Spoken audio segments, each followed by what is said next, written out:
प्यारे बच्चों, बड़ी खुशी की बात है कि हम लोग बहुत दिनों बाद मिल रहे हैं और इस मिलने के बाद ये अपेक्षा से और शुभकामनाओं के साथ मिल रहे हैं कि आप जहां भी होंगे, जैसे भी होंगे, खुश होंगे, अपने परिवार के साथ होंगे, सुरक्षित होंगे और आप अपने कार्यक्रम में लगे होंगे, अपने अध्ययन और अध्यापन का ध्यान रखते हुए उसमें कहीं ना कहीं संलग्न होंगे, जुड़े होंगे। जैसा कि आप सबको मालूम है कि पिछले 14 मार्च से हमारे महाविद्यालय की सभी शैक्षणिक गतिविधियां रुकी हुई थी और ये जो सेमेस्टर की क्लासें थी वो सब सस्पेंडेड थी। इन क्लासों के चलते इनका जो स्थगन का कारण था वो आप सब लोगों को मालूम है। हमारे प्रदेश में भी और देश में भी और देश के साथ साथ दुनिया में भी एक ये महामारी कोरोना वायरस का प्रकोप जो छाया हुआ था, उसी के तहत उसको रोकने के लिए, उससे बचाव के लिए, उससे अपने आप को सुरक्षित करने के लिए हमारे प्रदेश की सरकार और साथ साथ हमारे देश की सरकार ने निर्णय लिया था कि हम क्यों न ये जो सोशल डिस्टेंसिंग का जो कार्यक्रम है इसके तहत ऐसे तमाम सारे कार्यक्रम रोक दें, स्थगित कर दें, जहां एक दूसरे का निकट से जुड़ा होता है, परस्पर संपर्क होता है और लोग जो है एक दूसरे के संपर्क में बहुत जल्दी आते हैं। इस लिहाज से जो है पिछले 14 मार्च से ये क्लासें स्थगित की गई थी और जिसका परिणाम यह हुआ कि हम अपने प्रदेश के साथ साथ देश में भी जो है जहां है उससे बहुत कुछ हम इससे बच सके, अपने आप को सुरक्षित रख सकें। और ये तो निश्चित है, आप होंगे तो दुनिया होगी, आप होंगे तो सारी गतिविधियां होंगी, आप होंगे तो सब कुछ होगा। आप सुरक्षित रहेंगे, आप सलामत रहेंगे, आप ठीक ठाक रहेंगे तो देश की अन्य गतिविधियां, सामाजिक अन्य गतिविधियां या मानवीय सारी अन्य गतिविधियां वो ठीक रहेंगी। जैसा कि इसके प्रभाव, इसके नाम और इसके असर से आप सब जानते हैं कि यह विश्व स्तर पर एक छाई हुई एक बड़ी भयंकर महामारी है और इस महामारी के चपेट में जो भी आया, जो भी देश आया या जो भी समाज आया या जो भी व्यक्ति आया, वो कहीं ना कहीं इसमें इसके प्रभाव से प्रभावित हुआ, वो बच नहीं पाया। और ये ऐसी संक्रमण की बीमारी है कि परस्पर सहयोग से ये बहुत जल्दी बढ़ती है, फैलती है, एक दूसरे में ट्रांसफर होती है। तो इस लिहाज से हम ये देखते हैं कि हमारी जो सरकारों ने किया या हमारे देश के जो भी राजनीतिक या प्रशासनिक सिस्टम ने किया वो बहुत अच्छा किया और उसका परिणाम यह हुआ कि अन्य देशों के मुकाबले हमारा देश इस कोरोना महामारी से अपने आप को कहीं ना कहीं बचा सका या उसका प्रभाव जो है वो अन्य देशों के मुकाबले कम हुआ। आप लोगों ने देखा होगा कि जैसे जहां से ये बीमारी पैदा हुई, जहां से ये दुनिया में फैलनी शुरू हुई, चाइना का ये वायरस है और इस वायरस का एक बड़ा प्रकोप है। इसके निर्माण में जाएंगे बहुत लंबा समय लगेगा, इसकी थ्योरी में घुसेंगे, लेकिन उसको अपन शॉर्ट में ये जाने कि ये संक्रमण की बीमारी चाइना से फैलना शुरू हुई नवंबर-दिसंबर 2019 से और हमारे यहाँ जो है 7 या 8 जनवरी से उसके एक आध प्रकरण आने शुरू हुए। इस बीमारी की रोकथाम के लिए हमारे देश की सरकारों ने बहुत जल्दी अपनी जागरूकता के तहत कहना चाहिए या अपनी एक काबिलियत या होशियारी के तहत कहना चाहिए कि हमारे देश की सरकारों ने इस पर बहुत जल्दी निर्णय लिया और हमारे देश का प्रत्येक व्यक्ति जागरूक हुआ और इस बीमारी के दुष्परिणाम से वो अवगत हुआ और इसके रोकने के लिए तमाम पूरा जन समुदाय, सारी राजनीतिक संस्थाएं, प्रशासनिक संस्थाएं, स्वास्थ्य की संस्थाएं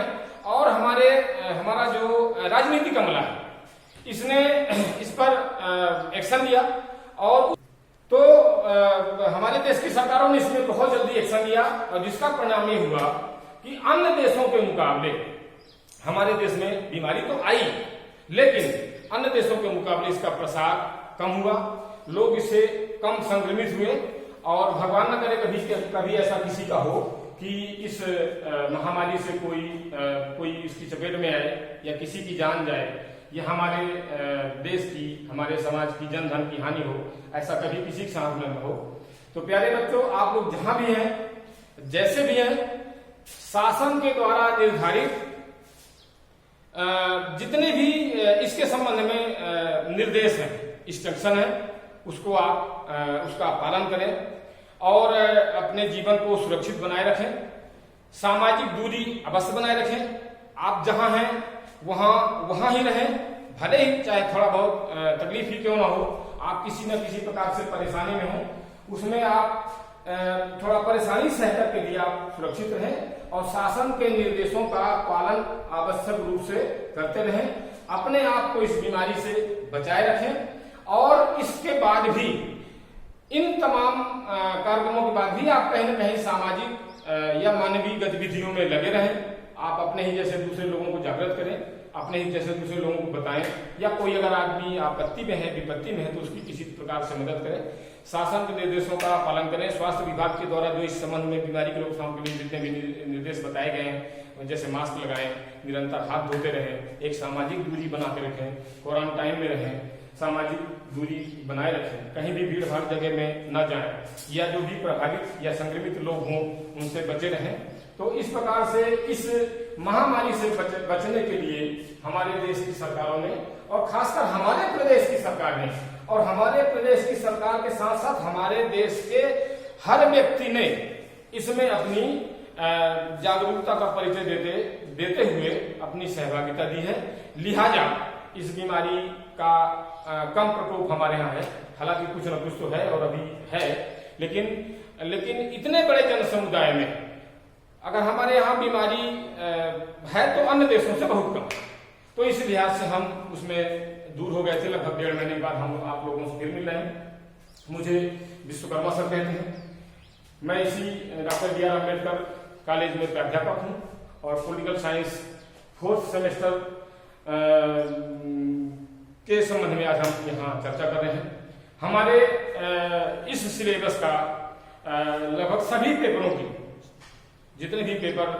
हैं हमारे सेमेस्टर में, उनकी सब इसके पहले लगभग 1-1, 2-2 इकाइयां कंप्लीट हो चुकी हैं और उन इकाइयों में आप विषय वस्तु से कहीं न कहीं परिचित हो चुके हैं, उसके अभ्यस्त हो चुके हैं और आप निरंतर कहीं भी हैं अपने अध्ययन और अध्यापन से जुड़े रहे। हम अब अपने इन पेपरों का आगामी रूप से 3rd यूनिट से जो है इसकी चर्चा करेंगे और यूनिट वाइज जैसे जैसे जितने भी पॉइंट हैं उन्हीं को हम इसमें बताने का प्रयास करेंगे। तो 4th सेमेस्टर का जो फर्स्ट पेपर है, भारत में राज्यों की राजनीति, उसकी लगभग प्रारंभिक 2 इकाइयां कंप्लीट हो चुकी थी। उन इकाइयों में पहली इकाई में था राज्य की सरकार, यानी राज्य की कार्यपालिका, यानी राज्यपाल से जिसकी शुरुआत होती है। हम जब प्रदेश स्तर पर आते हैं तो प्रदेश स्तर पर प्रशासन की प्रमुख इकाई कार्यपालिका की जो प्रमुख इकाई है वो राज्यपाल से शुरू होती है और राज्यपाल का जो पद है वो संवैधानिक दायित्वों से परिपूर्ण, और उसके बाद फिर राज्यपाल की नियुक्ति कैसे होती है, राज्यपाल की स्थिति कैसी होती है, राज्यपाल की वास्तविक शक्तियां क्या होती है, राज्यपाल का रोल क्या होता है, राज्यपाल का कार्यकाल क्या होता है, राज्यपाल की जो अन्य राजनीतिक गतिविधियां हैं वो कैसी होती है, इसको हमने जानने का प्रयास किया, जाना। राज्यपाल के बाद राज्य की कार्यपालिका आती है जिसमें राज्य का मुख्यमंत्री आता है और मुख्यमंत्री की तमाम सारी शक्तियां, मुख्यमंत्री का प्रदेश की राजनीति में रोल, प्रदेश की राजनीतिक व्यवस्था में उसके क्रियाकलाप, उसका कार्यकाल, उसकी पार्टी, उसका निर्वाचन और राज्य की राजनीति में उसका अथक योगदान, इस पर हम चर्चा किए। दूसरी इकाई जो है वो राज्य की व्यवस्थापिका से शुरू होती है। व्यवस्थापिका अर्थात विधानसभा। विधानसभा का मतलब हमारी वह इकाई, निर्वाचित इकाई, जिससे राज्य की राजनीति शुरू होती है। तो राज्य की व्यवस्थापिका यानी विधानसभा के निर्वाचन, विधानसभा का प्रोसेस, विधानसभा की कार्यप्रणाली, स्पीकर, सदस्य, विधायक, इनका रोल जो है, इनका विधि निर्माण में योगदान, इन तमाम सारी गतिविधियों पर हम चर्चा कर चुके हैं। अब हमारी तीसरी इकाई जो है वो राज्य की न्यायपालिका से शुरू होती है। न्यायपालिका अर्थात उच्च न्यायालय से। उच्च न्यायालय से हमारा ये इकाई जो है शुरू होगी और उच्च न्यायालय की विभिन्न प्रकार की जो शक्तियां हैं, उसकी नियुक्ति है, न्यायाधीश है, उसका प्रोसेस जो है, उसी पर हम आज चर्चा कर रहे हैं। हम आगामी दिनों में अब यहीं से शुरू करेंगे उच्च न्यायालय से। तो ये उच्च न्यायालय की व्यवस्था तीसरी इकाई से शुरू होती है और हम इसी पर जो है विशेष रूप से चर्चा करेंगे। इस न्यायपालिका में हम जब कदम रखते हैं तो हम ये देखते हैं कि हमारे देश में किसी भी सरकार के 3 अंग होते हैं। उन 3 अंगों में पहला अंग होता है व्यवस्थापिका का, अर्थात चाहे वो केंद्र में हो तो संसद है, राज्यों में हम आते हैं तो विधानसभा होती है यानी विधायिका होती है, और उसके बाद फिर उसी विधानसभा से, उसी व्यवस्थापिका से इस देश की सरकार का निर्माण होता है। सरकार अर्थात प्रधानमंत्री या मुख्यमंत्री, प्रधानमंत्री अर्थात देश का मुखिया और मुख्यमंत्री अर्थात किसी राज्य विशेष का राजनीतिक मुखिया। तो इसके बाद फिर संवैधानिक व्यवस्था के तहत हमारे यहाँ एक इंडिपेंडेंट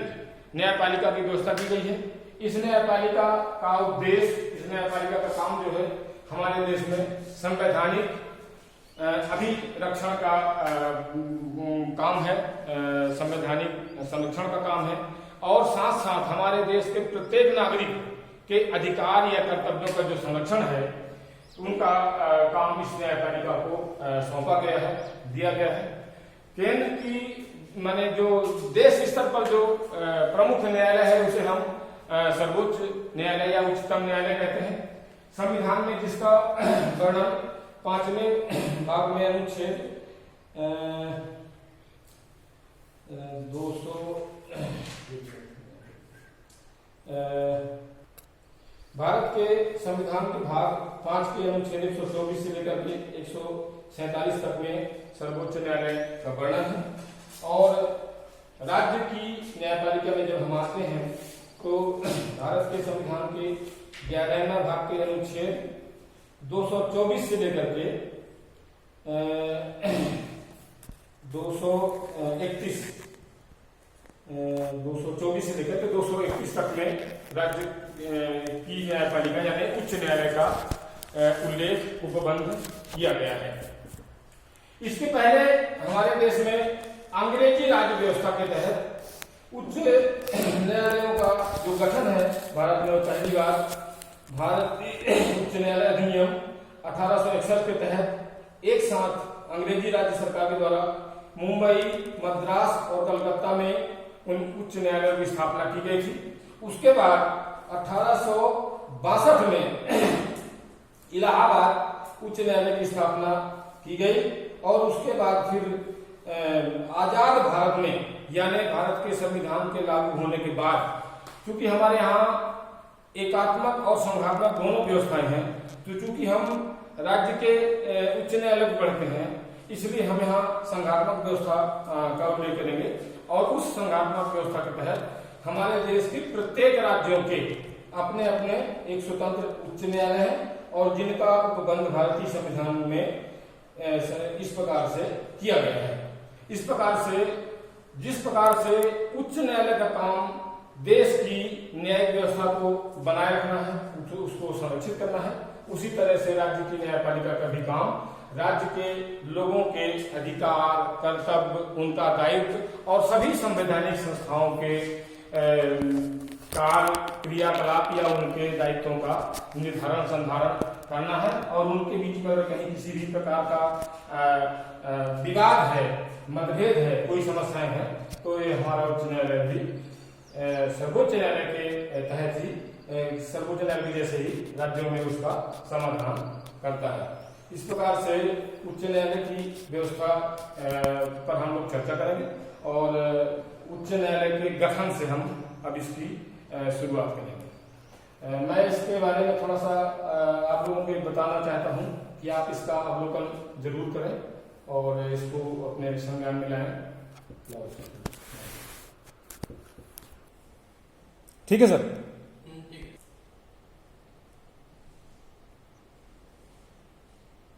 तो इस प्रकार से हमने ये देखा कि हमारे देश में जिस प्रकार से स्वतंत्र न्यायपालिका की संकल्पना संविधान निर्माताओं के द्वारा की गई थी, उसका परिपालन हमारे देश में आज भी उच्चतम न्यायालय और उच्च न्यायालय या न्यायपालिका करती चली आ रही है। इसके विभिन्न चरणों में इसका जो प्रोसेस है, यानी इसका जो गठन है, कार्य शक्तियाँ हैं, न्यायाधीशों की जो योग्यताएं हैं या न्यायिक जो रोल है, इस पर हम आगे चर्चा करेंगे। आप सब लोग जहाँ भी हैं खुश रहें, सलामत रहें, पढ़ते रहें, पढ़ाते रहें और सामाजिक गतिविधियों में संलग्न रहें। कोरोना वायरस से अपने आप को बचाते रहें और दूसरे को भी इसी प्रकार की बातें बताते रहें। अगले पीरियड में हम लोग फिर मिलेंगे। आप सब लोगों को स्वस्थ रहने की हमारी बहुत बहुत शुभकामनाएं।